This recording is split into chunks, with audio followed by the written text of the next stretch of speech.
पहले उत्तर प्रदेश में मुसलमानों को नमाज पढ़ने पर रोक लगाई और फिर सौगात में ये बिल लाया गया। निसार में तेरी गलियों पे है वतन, जहां चली है रिवाजो गैर कि कोई ना सर उठाकर चल सके। मैं सभापति जी आपको ये बताना चाहती हूँ कि ईद के मौके पर एक विधवा महिला अपनी लड़की के साथ मेरे पास आई और उसने बताया कि वह एक वक्फ की प्रॉपर्टी में रहती है, वही उसके सर पर छत का काम भी करती है और उसकी रोजी रोटी भी वहीं से आती है। वो इस बिल को लेकर इतनी फिक्रमंद थी कि कहीं उससे वो उसकी संपत्ति ना छीन ली जाए। वो अकेली एक ऐसी महिला नहीं है, ऐसे लाखों लोग हैं जो वक्फ की गरीब महिलाएं जो वक्फ की संपत्ति से अपना रोजगार चला रहे हैं।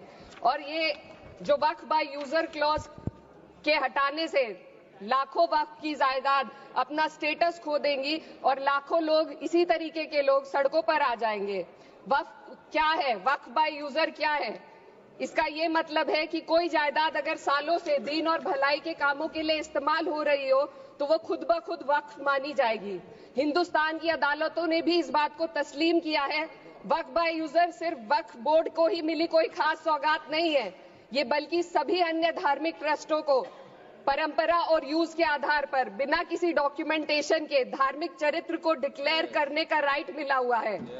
भारत के संविधान के आर्टिकल 13 क्लॉज 3 में कस्टम और यूसेज को कानूनी वैधानिकता प्रदान करता है। इसी आर्टिकल से वक्फ बाय यूजर भी निकला गया है। इस बिल के कानून बनने पर वक्फ बोर्ड तो इस प्रोविजन से हाथ धो बैठेगा, लेकिन अन्य धार्मिक ट्रस्टों को यह सुविधा जारी रहेगी। इससे भारतीय संविधान के आर्टिकल 14 और 15 का सीधा उल्लंघन है, जो धर्म और जाति के आधार पर भेदभाव और कानून के सामने सभी की बराबरी पर जोर देता है।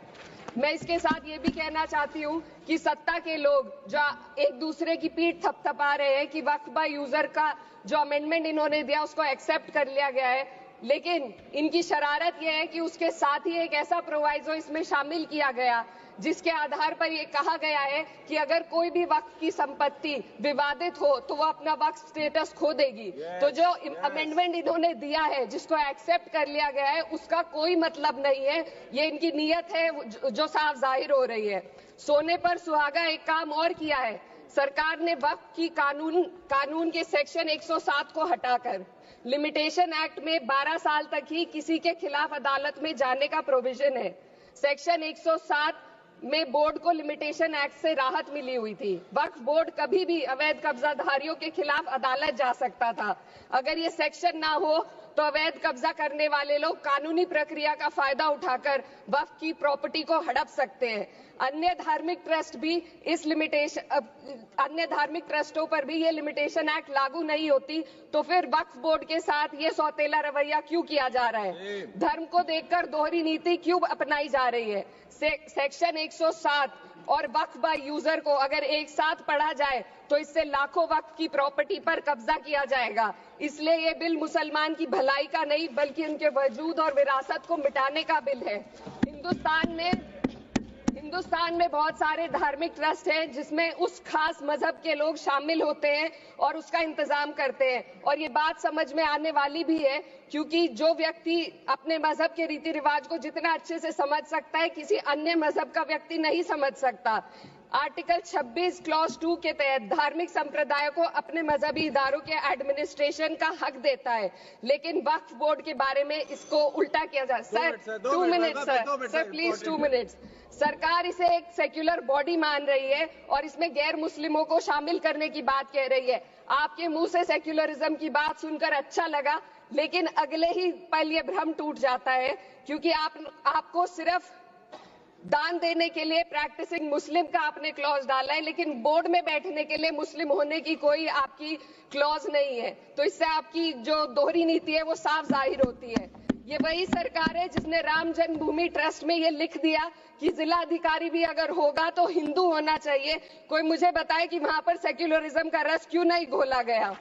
सर आखिर में मैं अपनी बात को खत्म करने से पहले महिलाओं का मुद्दा बार बार उठाया जा रहा है। सरकार का कहना है कि बोर्ड में मुस्लिम महिलाओं को रिप्रेजेंटेशन देंगे। इस कानून से पहले भी मुस्लिम महिलाएं बोर्ड में मेंबर रह चुकी हैं और मिनिमम 2 का प्रोविजन था, उससे ज्यादा भी हो सकती थी। सर, मैं ये कहना चाहती हूँ कि सरकार ने महिलाओं के लिए ऐसा कौन सा नया काम किया जिसका ढिंडोरा सरकार का हर सदस्य पीट रहा है। इस बात की तायीद अगर आपकी तरफ से कोई मुस्लिम महिला करती तो हम उसका यकीन भी करते, लेकिन अफसोस आपकी इतनी लंबी कतार में एक भी मुस्लिम महिला नजर नहीं आती है। सर, मैं खुद एक मुस्लिम महिला हूँ, मैं सिर्फ मैं माइनॉरिटी महिला हूँ। इस सदन में हम सिर्फ 2 महिलाएं हैं और उस नाते से मैं ये बात कहना चाहती हूँ कि इस बिल के माध्यम से मुस्लिम महिलाओं को कुछ नहीं मिल रहा है, ये हमें कुछ नहीं देना चाहते, सिर्फ टोकनिज्म हमारे नाम पर बनाकर एक नैरेटिव मीडिया में चलाना चाहते हैं। तो ये बिल मुसलमान की भलाई का नहीं, उनकी पहचान को मिटाने का है। सर, अंत में मैं बस यही कहना चाहती हूँ कि कागजों की कैद में बस नाम रह जाएंगे, वो जो हमारे थे सिर्फ दावे में रह जाएंगे। इस बिल के द्वारा मीठी ईद के जायके को कड़वा करना, यही असली सौगाते मोदी था। बहुत बहुत